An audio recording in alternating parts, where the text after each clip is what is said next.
My great-great-uncle, Father Joseph Dostal, was the pastor of St. Wenceslaus Church from 1898 to 1903.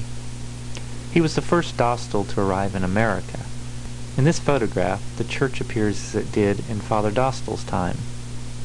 The Czechs decided to build the church following a disagreement with the Germans.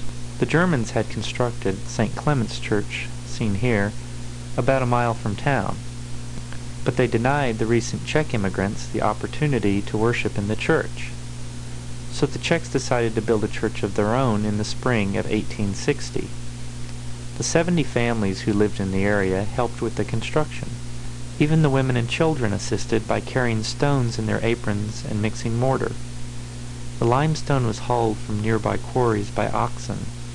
On September 28, 1860, the first Mass was said in the church, which was dedicated to St. Wenceslaus, king and martyr of the Czech people. Between 1869 and 1880, the parishioners built the 2 wings in the sanctuary. They also added the church towers that housed the bells that were donated by Joseph Spielman and other parishioners.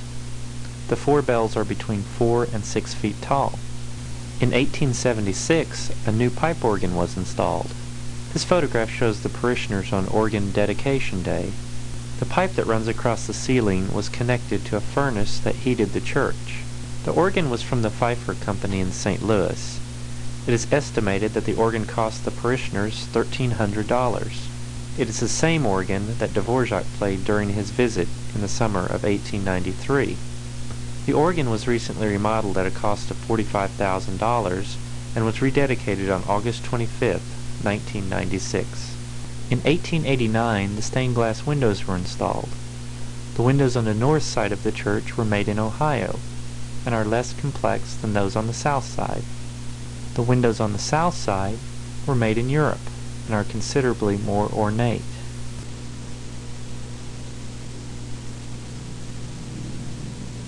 It was in this church on September 12, 1899, that Father Joseph presided over the wedding of his brother Hynek and his girlfriend, Anna Brzorad. The 2 had met while attending a funeral in Prague.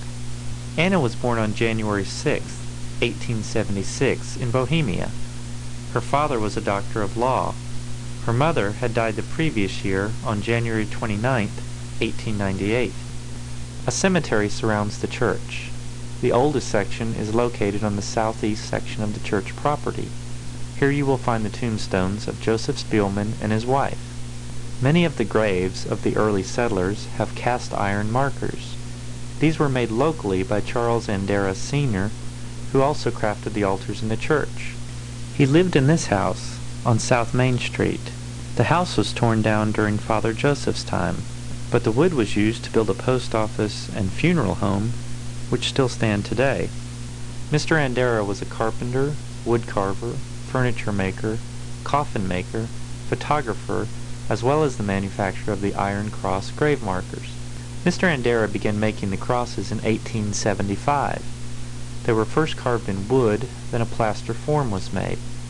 Finally, they were sent to a foundry to be cast. They range in size from 2 feet to 10 feet tall. The smaller ones sold for between $15 and $22. Records indicate he shipped them across the United States. Andera's metal grave markers have been located in such diverse states as Wisconsin, Minnesota, South Dakota, Nebraska, Missouri, Texas, Michigan, and even Alaska.